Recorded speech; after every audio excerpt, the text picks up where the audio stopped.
हर रोज एक नई कहानी देखने के लिए चैनल को सब्सक्राइब करें और बेल आइकन दबाना ना भूलें। अनीता एक सेल्फ डिपेंडेंट लड़की थी जो कि शादी से पहले अपना फ्यूचर बनाना चाहती थी। अनीता अपनी माँ सुधा के साथ रहा करती थी और उसके पिता गोविंद ने उसकी माँ को किसी दूसरी लड़की के लिए छोड़ दिया था। गोविंद के जाने के बाद सुधा ने अकेले ही एक छोटा सा जलजीरे का स्टॉल खोलकर अनीता की परवरिश की थी। अनीता को अपनी माँ के हाथों का बना हुआ जलजीरा इतना ज्यादा पसंद था कि वो खाने के बाद जलजीरा जरूर पिया करती थी। ऐसे ही एक दिन अनीता अपनी माँ के साथ खाना खा रही होती है कि तभी सुधा उससे बोलती है, आज तेरी मासी का फोन आया था। उन्होंने तेरे लिए राजीव नाम के लड़के का बहुत अच्छा रिश्ता भेजा है। एक बार फोटो देख के तो बता कैसा लगा तुझे? घटिया, एकदम घटिया, बिल्कुल सोनू मौसी की तरह है। अरे माँ, आप उन्हें मना क्यों नहीं कर देती कि मुझे अभी शादी नहीं करनी है।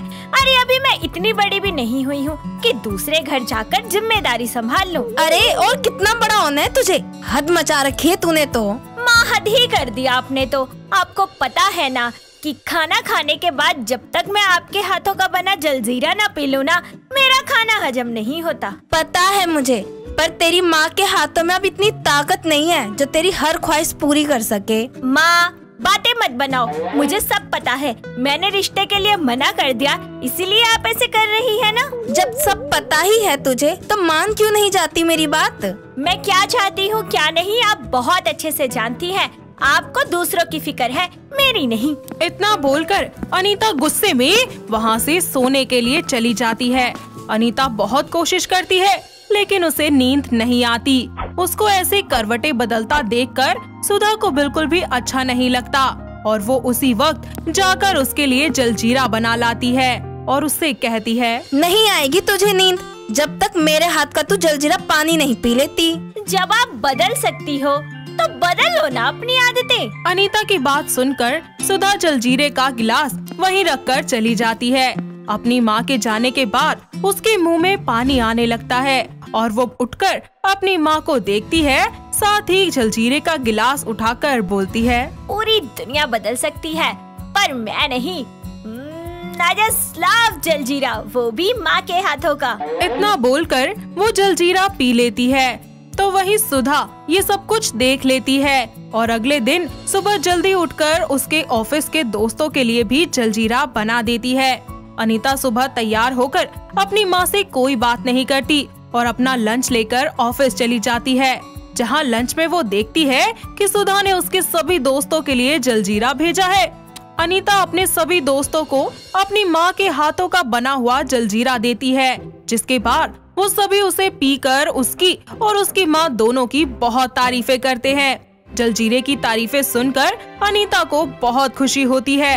अपने ऑफिस का सारा काम खत्म करके शाम को अनीता घर जाने लगती है कि तभी उसके बॉयफ्रेंड प्रिंस उसे कॉल कर देता है और उसकी खुशी देखकर प्रिंस उससे कहता है, आज बहुत खुश लग रही हो। जरूर आज तुम्हारी मम्मी के हाथों के बने जलजीरे की तारीफ हुई है। अब मुझे भी एक बार अपनी माँ के हाथों का जलजीरा पिला दो या अपनी माँ से ही मिलवा दो। प्रिंस, मैं मिलवा देती। माँ तो ना हाथ मुंह धोकर मेरे रिश्ते के पीछे पड़ी है। अरे तो बता दो ना उनको सब। यार तुम नहीं समझोगे। अच्छा सुनो, मैं बाद में बात करती हूँ तुमसे। इतना बोलकर अनीता फोन रख देती है और घर में जाते ही अपनी माँ को गले लगाती है और पूरे दिन की सभी बातें उन्हें बता देती है। तभी एक बार फिर से सुधा अनीता से शादी की बात छेड़ देती है, जिस पर अनीता अपनी माँ से कहती है, माँ आप समझ क्यों नहीं रही है? मुझे थोड़ा टाइम दीजिए, बस कुछ दिन। अब और कितना टाइम चाहिए तुझे? मैं चाहती हूँ तू अपने पति के साथ खुश रहे, तुझे तेरे पति से वो सारी खुशियाँ मिल सके जो एक लड़की को मिलती है। माँ, शादी के बाद खुशी ही मिलेगी इस बात की भला क्या गारंटी है? मुझे बताइए, आखिर पापा ने आपको ऐसी कौन सी खुशी दे दी थी जिसके लिए आपने जलजीरे की दुकान लगा ली थी? बताइए मुझे, क्यों गए थे वो आपको छोड़कर? अनीता और सुधा एक दूसरे से बात कर ही रहे होते हैं कि तभी उसकी मौसी का कॉल आ जाता है और सोना सुधा से बोलती है, तूने अनीता से बात की? जरूर उसने मना कर दिया होगा, सर पर जो चढ़ा रखा है।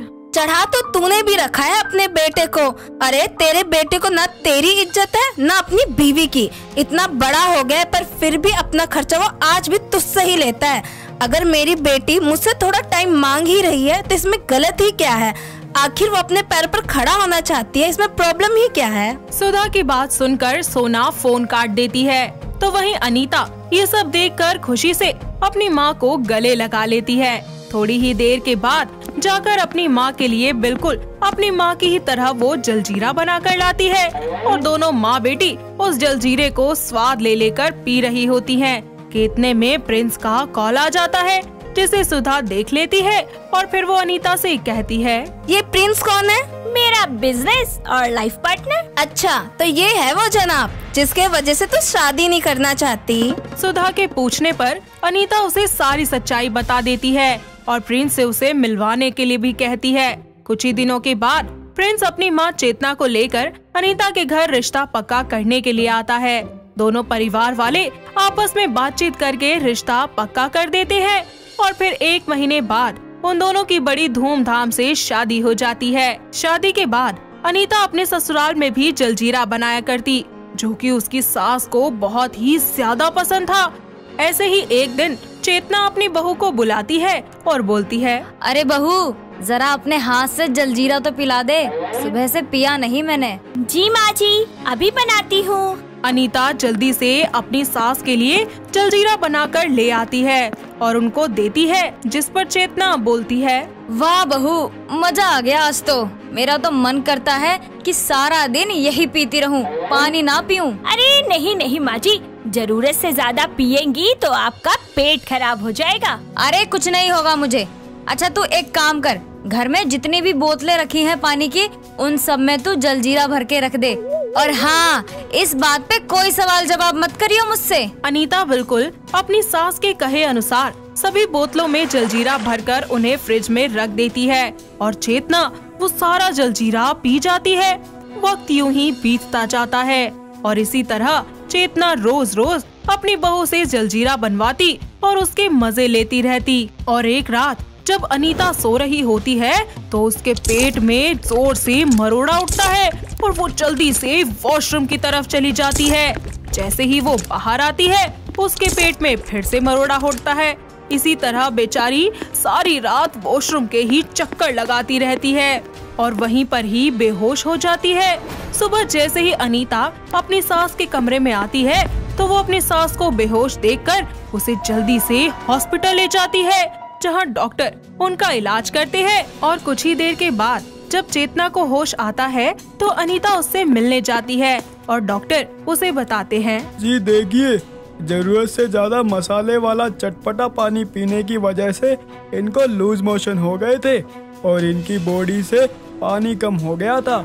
अगर देर हो जाती तो इनकी जान भी जा सकती थी, इसलिए इनका ध्यान रखें और इनको सादा पानी और हल्का खाना दें। डॉक्टर की बात सुनकर चेतना को अपनी गलती का एहसास हो जाता है और वो अपनी बहू से माफी मांगती है। साथ ही जलजीरा पीना भी छोड़ देती है, जिसके बाद वो कभी कभी सिर्फ और सिर्फ स्वाद के तौर पर ही थोड़ा बहुत जलजीरा पीने लगती है। और ये सब देखकर सभी एक साथ मिलकर खुशी खुशी रहने लगते हैं। दोस्तों, अगर आपको ये कहानी पसंद आई तो इसे लाइक करें, शेयर करें और कमेंट करके बताएं कि कहानी में आपको सबसे अच्छा क्या लगा।